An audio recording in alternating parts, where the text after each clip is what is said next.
जय श्री राम दोस्तों, मैं रीना चौहान आप सभी का स्वागत करती हूँ लड्डू गोपाल जी का यूट्यूब चैनल SR के टिप्स में। कैसे हैं आप सब?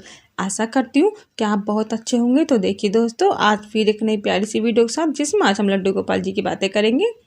तो अगर आप लड्डू गोपाल जी की इस हैप्पी सी फैमिली से जुड़ना चाहते हैं तो जल्दी से एक सब्सक्राइब कर दीजिए, बेल आइकन प्रेस कर दीजिए, जिससे कि लड्डू गोपाल जी की प्यारी प्यारी बातें आपको मिल सके। तो चलिए वीडियो शुरू करते हैं। तो देखिए दोस्तों, आज मैं आपको बताऊंगी कि जब हम अपने लड्डू गोपाल जी से कोई ना कोई रिश्ता बनाते हैं तो उस रिश्ते का महत्व क्या होता है, किस तरह से हमारे मन में भाव आते हैं, क्या अलग अलग रिश्ते से बनाने से क्या भाव भी अलग अलग तरह के मन में आते हैं, क्या ऐसा होता है या नहीं होता है।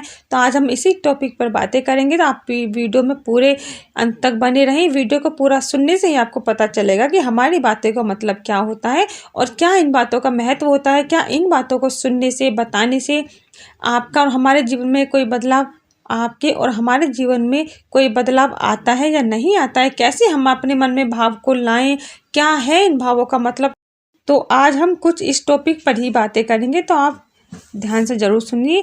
अब मैं आपको बताना चाहूँगी कि अगर आपने लड्डू गोपाल जी से भाई का रिश्ता बनाया है तो देखिए, भाई का रिश्ता जब हम अपने लड्डू गोपाल जी से बनाते हैं तो हमारे मन में जो भाव आते हैं वो भाई बहन के प्रति ही भाव आते हैं। जिस तरह से बहन अपने भाई का ध्यान रखती है, उसकी रक्षा के लिए मनोकामना करती है, पूजा व्रत करती है और अपने भाई का हर वक्त ध्यान रखती है, उसके दुख सुख की चिंता उसे लगी रहती है। तो इसी तरह से हमारे मन में भी भाव आते हैं, क्योंकि हम अपने लड्डू गोपाल जी की सेवा करते वक्त यही ध्यान रखते हैं कि हमारे लड्डू गोपाल जी को कहीं परेशानी ना हो, या जैसे कोई त्योहार इसकी रक्षाबंधन आता है या भाई दूज आती है तो इस पर भी हम बहुत खुश होते हैं और अपने लड्डू गोपाल जी के लिए ऐसी ही जैसे कि राखी लेते हैं या नए नए वस्त्र उनको पहनाते हैं, चंदन टीका उन्हें लगाते हैं। तो वो मन के भाव एक भाई के प्रति ही हमारे मन में आते हैं, एक बहन के मन में आते हैं। इसके साथ साथ एक भाव और होता है, जैसे कि बहन बड़ी होती है, शादी होती है, शादी के बाद जो मन में भाव एक बहन के मन में होते हैं, विश्वास जो होता है कि मेरा भाई मेरे इस फर्ज को निभाएगा, तो वो फर्ज भी निभाने की उम्मीद हम अपने लड्डू गोपाल जी से रखते हैं।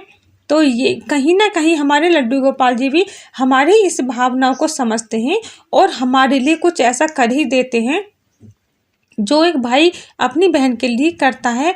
तो अगर इसके बाद अगर हम अपने लड्डू गोपाल जी से एक पिता का रिश्ता रखते हैं तो हम एक पिता की तरह ही उनसे उम्मीद करते हैं, अपने मन में भाव लाते हैं। जिस तरह से एक बेटी अपने पिता के लिए अपने हर इच्छा को पूरी करने की कामना रखती है, वैसे ही हम अपने बाल गोपाल जी से अपनी इच्छाओं को पूर्ति करने के लिए कहीं ना कहीं उनसे प्रार्थना करते हैं और हमारे बाल गोपाल भी हमारी प्रार्थना को स्वीकार करते हैं। लेकिन इसके साथ साथ मैं ये बात बताना चाहती हूँ कि हम जो भी हम अपने लड्डू गोपाल जी से कहते हैं, ऐसा नहीं है कि वो ज़रूर पूरा हो ही जाए, क्योंकि कुछ बातें ऐसी होती हैं जो हम नहीं समझ पाते हैं, नहीं देख पाते हैं, जो हमारे लिए वो बिल्कुल गलत हैं और हमें लगता है कि हमारे लिए ये सही है, लेकिन वो हमारे लड्डू गोपाल जी नहीं करते हैं, क्योंकि वो हमारे आने वाले कल को भी देखते हैं।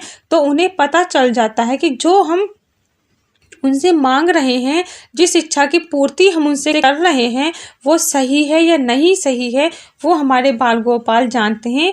क्योंकि जिस तरह से एक भाई एक पिता अपनी बहन बेटी के लिए उसकी खुशियों के लिए आगे तक का सोच के चलता है, तो हमारे बाल गोपाल भी ऐसा ही हमारे लिए आगे तक का सोच कर चलते हैं। तो आप इस चीज़ में ये ना सोचें कि हमने लड्डू गोपाल जी से ये रिश्ता बनाया है और हमारी ये मनोकामना पूरी नहीं हुई है तो हमारे बाल गोपाल हमारी सेवा स्वीकार नहीं कर रहे हैं, या ये कोई रिश्ता बनाने वाली बात नहीं, ऐसा कुछ नहीं है, कोई बाल गोपाल नहीं है, ये तो सिर्फ एक मूर्ति है। तो आप ऐसे मन में भाव ना लाएं, क्योंकि देखिए, जब हमारे भाई होते हैं, पिता होते हैं, या हमारा पुत्र होता है, जिस रूप में भी हम अपने बाल गोपाल की सेवा करते हैं, तो वो हर रूप में हमारे ध्यान रखते हैं। जिस तरह से हम अपने मन में भाव लाते हैं और उनकी सेवा करते हैं, तो वो भी कहीं ना कहीं हमारा ध्यान ही रखते हैं।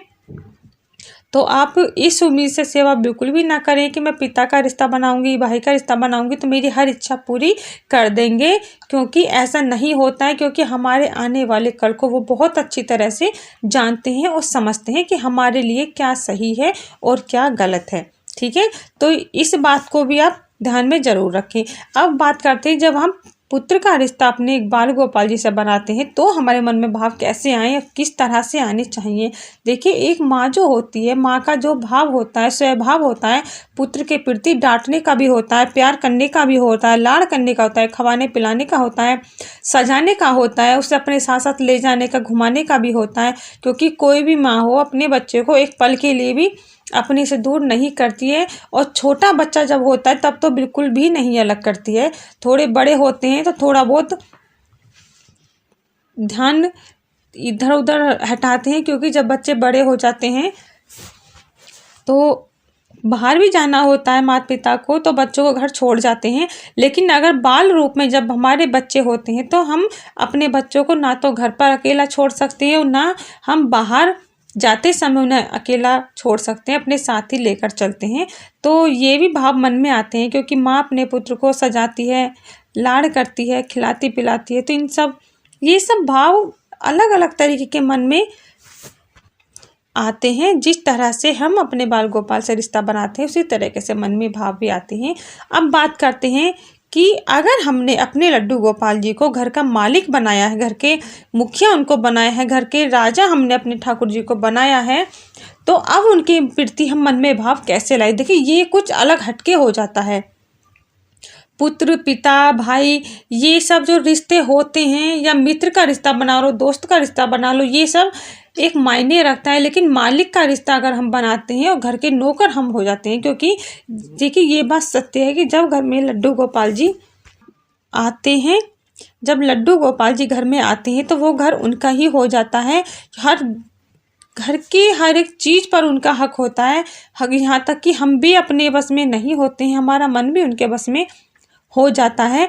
तो जब वो मालिक हमारे घर के हैं तो हमारे मन में भाव किस तरह से होने चाहिए। देखिए, सबसे पहला भाव तो ये होना चाहिए कि अपने बाल गोपाल को इतना सजा कर रखें कि कहीं उनकी चमक फीकी ना पड़ जाए।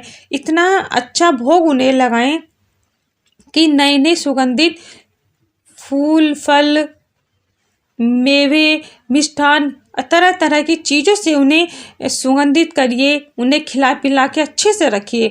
और अच्छे अच्छे आभूषण जैसे कि कानों के कुंडल, सोने की कोशिश करिए, सोने के उन्हें अपने, क्योंकि घर की जो स्त्रियां होती हैं, जो जेंट्स होते हैं, वो कोई सोने की चैन पहनते हैं, अंगूठी पहनते हैं, तो और लेडीज़ भी सोने की चीज़ें पहनती हैं, चांदी की चीज़ें पहनती हैं, तो वो तो घर के मालिक है। जब हम सोने की चीज़ें पहनते हैं तो उनको भी इसी तरह के आभूषण बनाने चाहिए, उनकी ज्वेलरी सोने की, चांदी की बनानी चाहिए।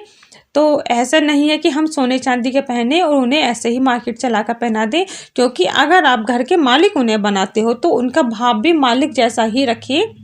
ऐसा नहीं कि आप उनको लाए या मालिक नाम दे दिया और बस सेवा करी, पूजा करी और ख़त्म। आप खूब अच्छा खाओगे, पहनोगे और उनके लिए वही सिर्फ एक दिखावा करना है, तो ऐसा आप बिल्कुल भी ना करें। जिस भाव से, जिस रिश्ते से आप अपने लड्डू गोपाल जी को घर में लाते हो, उसी भाव से, उसी रिश्ते से आप उनकी सेवा भी करिए।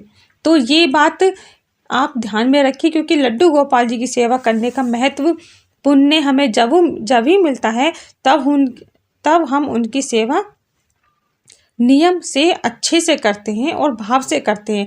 देखिए, सबसे जो महत्वपूर्ण होता है वो मन के भाव होते हैं। मानिए कि हमारे पास सोने चांदी के आभूषण नहीं है उनके बनवाने के लिए, और हम पहनते हैं, लेकिन सिर्फ थोड़े से हल्के, वो जो ज़रूरी होते हैं वो पहनते हैं। तो आप ऐसा ना सोचें कि हमारे पास नहीं है तो हम ना पहनाएं, कोई बात नहीं, लेकिन मन में भाव ऐसे रखिए कि हमारे लड्डू गोपाल जी मालिक हैं और ये आभूषण पहने हुए हैं, इनके लिए मैं ऐसा बनवा दूं, ऐसा बनवाऊंगी, ऐसे बनवा रखे हैं। तो इस तरह का मन में भाव भी आप जरूर रखें, तो आप ऐसे लड्डू गोपाल जी की सेवा करें। तो इसी के साथ जय श्री राम, राधे राधे।